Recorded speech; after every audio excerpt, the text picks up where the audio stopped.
Assalamualaikum warahmatullahi wabarakatuh. Salam sejahtera buat kita semua. Yang ketemu lagi untuk saat ini kita akan masuk dalam pembahasan mata kuliah studi lintas budaya. Kita akan membahas terkait tipe-tipe dan elemen-elemen yang ada dalam budaya. Itu apa aja? Kita akan bahas mendalam di sini. Sebelumnya kita akan review dulu pertemuan kita minggu lalu. Minggu lalu kita bahas terkait bahasa dan budaya. Nah, lalu ya, pertama adalah bahasa itu, seperti yang dijelaskan minggu lalu, adalah hal yang humanis, hal yang sangat manusiawi, dan hal yang non-instingtif atau tidak secara insting. Jadi, terbuat melalui metode-metode untuk yang dibuat oleh manusia untuk mengkomunikasikan ide, emosi, perasaan dalam bentuk simbol. Lalu juga dijelaskan bahwa hubungan antara budaya dan bahasa itu memang sangat-sangat dekat, sangat-sangat erat. Jadi bahasa itu mengelaborasi dan menjadi perantara dari sebuah budaya, sehingga manusia itu dapat eh, menyatakan arti, menyatakan perasaan, pengalamannya untuk bisa dikomunikasikan. Nah, terus terkait hubungannya dengan dunia pariwisata, pariwisata itu menggunakan bahasa untuk memanipulasi kenyataan bahwa suatu tempat yang tidak dikenal terus dibahasakan menjadi salah satu a tourist destination atau ya, tujuan wisatawan untuk berkunjung. Jadi memang kegunaan bahasa itu sangat-sangat penting dalam industri pariwisata. Oke, langsung aja masuk. Kita akan membahas, tadi sudah review, lalu yang kedua kita akan membahas tipe-tipe budaya itu apa aja, lalu elemen-elemen dari budaya itu apa aja, dan terakhir kita akan sedikit membahas persiapan buat minggu depan, pembahasan kita minggu depan, yaitu tentang stereotypes. Kita akan sedikit melihat apa sih itu stereotypes dan uh, apa yang akan kita bahas di minggu depan. Ya, ada 7 tipe budaya. Yang pertama adalah corporate culture, budaya perusahaan, professional culture atau budaya profesional, gender, usia, religious culture, regional culture, dan class culture. Nah, apa sih corporate culture? Jadi budaya itu tidak tidak melulu hal-hal yang sifatnya eh, apa ya? Sifatnya hanya di masyarakat secara umum, tapi secara spesifik mulai dijelaskan di sini. Ada yang namanya budaya perusahaan, seperti contohnya di sebelah kanan atas ini adalah kantor Google. Jadi Google itu menerapkan budaya perusahaan di kantor dia yang sifatnya fleksibel, dinamis, ceria, eh, mudah, akrab, dan lain-lain, sehingga diharapkan bisa berkontribusi terhadap kinerja karyawannya dan menjaga keutuhan ide, kebaruan ide dari karyawan-karyawannya, dan lain-lain, sehingga output itu dibuat dengan sistem atau budaya dari perusahaan Google itu sendiri. Mereka menyepakati sebagai sebuah suatu sistem sosial untuk membuat budaya di kantornya seperti yang sekarang ada. Nah, di kiri bawah itu ada kantor Tokopedia.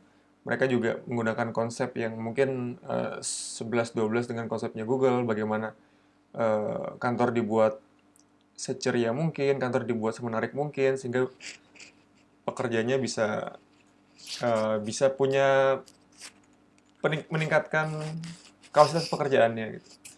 Lalu ada juga budaya lain selain Google dan Tokopedia, mungkin budaya seperti di kantor-kantor pemerintahan. Sifatnya sekarang banyak kantor pemerintahan yang lebih konservatif, lebih seragam, dan corak ini berbeda dengan corak-corak seperti budaya di Google, di Tokopedia. Jadi Memang setiap perusahaan atau setiap lembaga dia akan punya kebudayaan khusus untuk di lembaganya sendiri.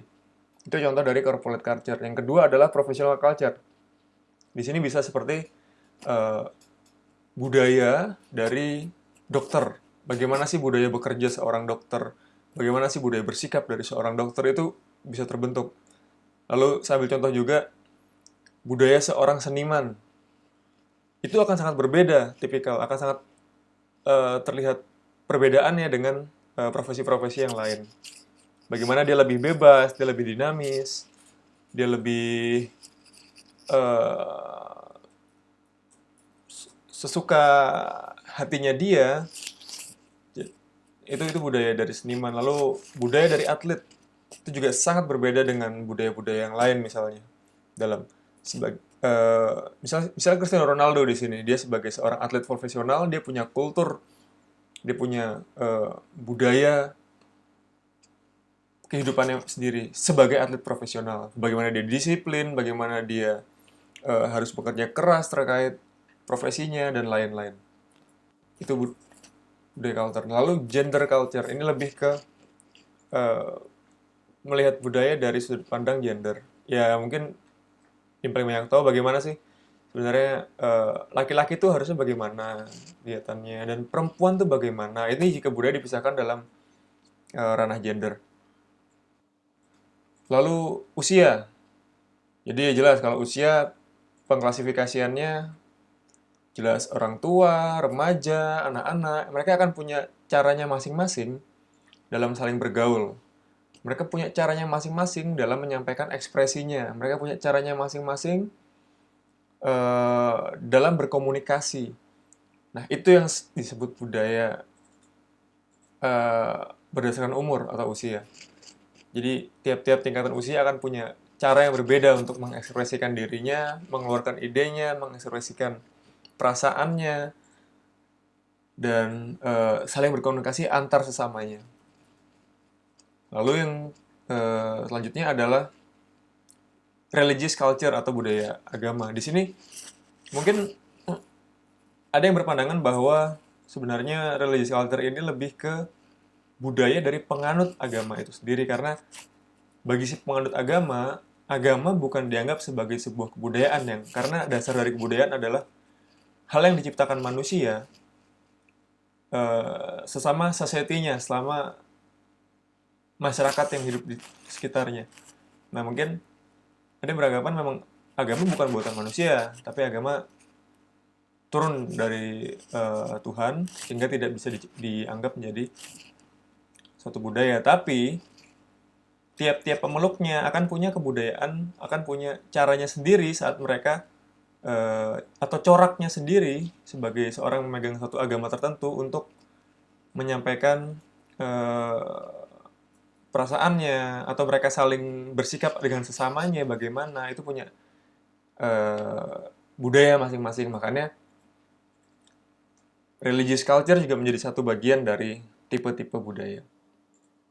Lalu regional culture. Di sini kita sering mendengar, oh itu budaya barat, oh itu budaya orang timur gitu. Nah, jadi seakan-akan dibedakan antara kebudayaan orang barat dengan mungkin secara stereotip bisa melihat kebebasannya, terus keterbukaan berpikirnya, terus orang barat itu dinilai juga straight to the point, jadi terus terang apa yang harus diomongkan ya itu yang harus diomongkan, apa yang harus lakukan itu yang harus ditindakkan. Mungkin sedikit berbeda dengan kebudayaan timur yang penuh dengan makna sopan santun dan lain-lain.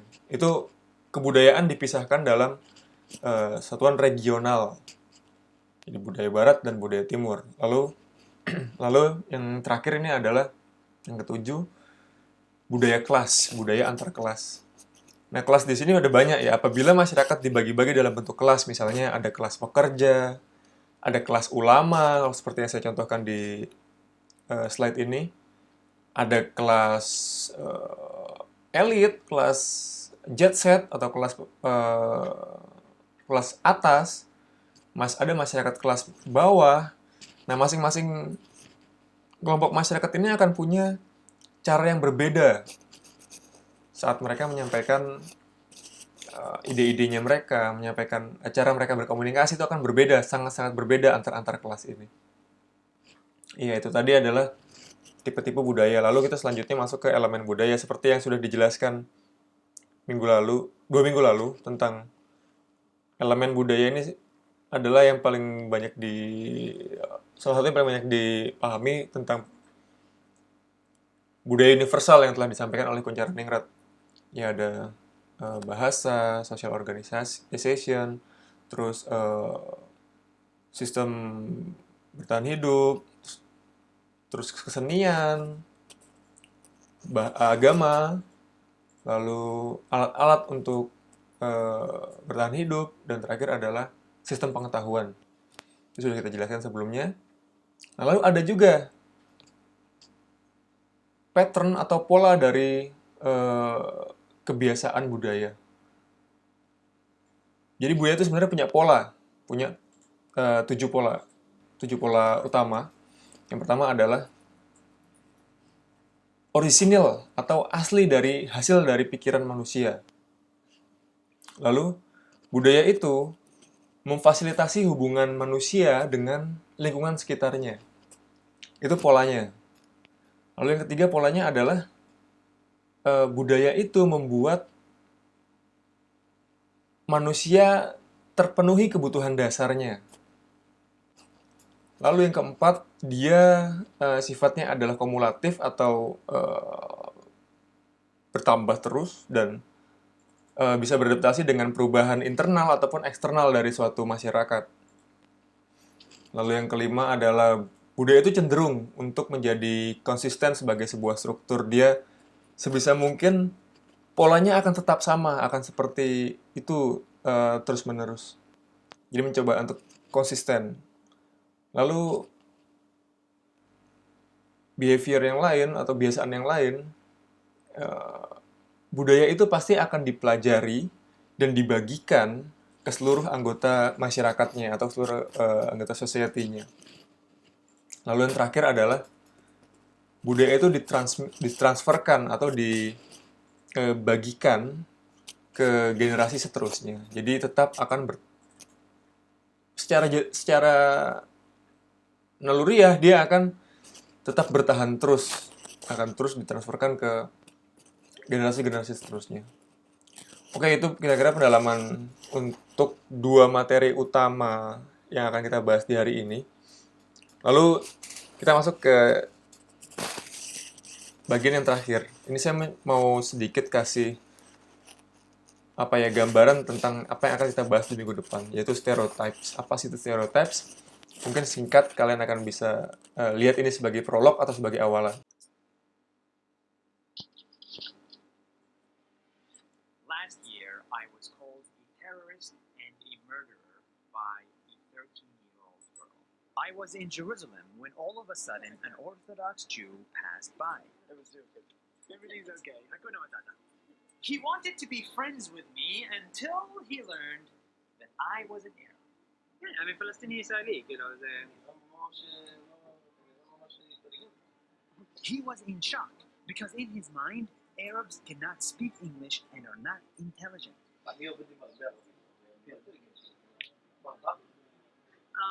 His 13-year-old sister joined and agreed with him. She too hated Arabs.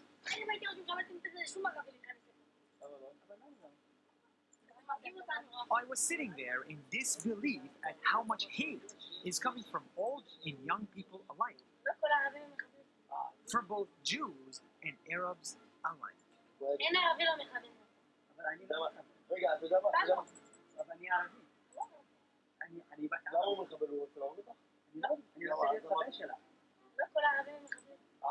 This was one of the lowest points of my journey, but what happened next needs to be seen because it was incredible.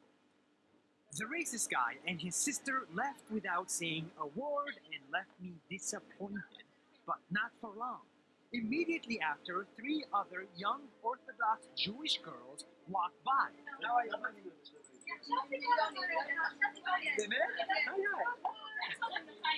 And unlike the first two, they didn't care that I was Arab or Palestinian or Muslim or whatever. قلنا شو مدري يومين ما كنت بيرا لكن يومين سايبين كويس مدري תודה רבה. You guys are so nice. They just wanted to be friends. And with these three Jewish girls, I, the Muslim Arab, had the most simple, boring conversation, and I loved it. Philippines. חיה בדלת, כן. Philippines. There was no hate and no racism. It sounds basic, but it's really not, because the majority of Jews and Arab actually wants to get along. Don't let the few bad apples ruin it for everybody. أنا ما يجوز نقابل تنتظر شو ما قبل كانت תודה רבה. This beautiful encounter You guys are so nice. is one out of millions between Jews and Arabs. They're so nice.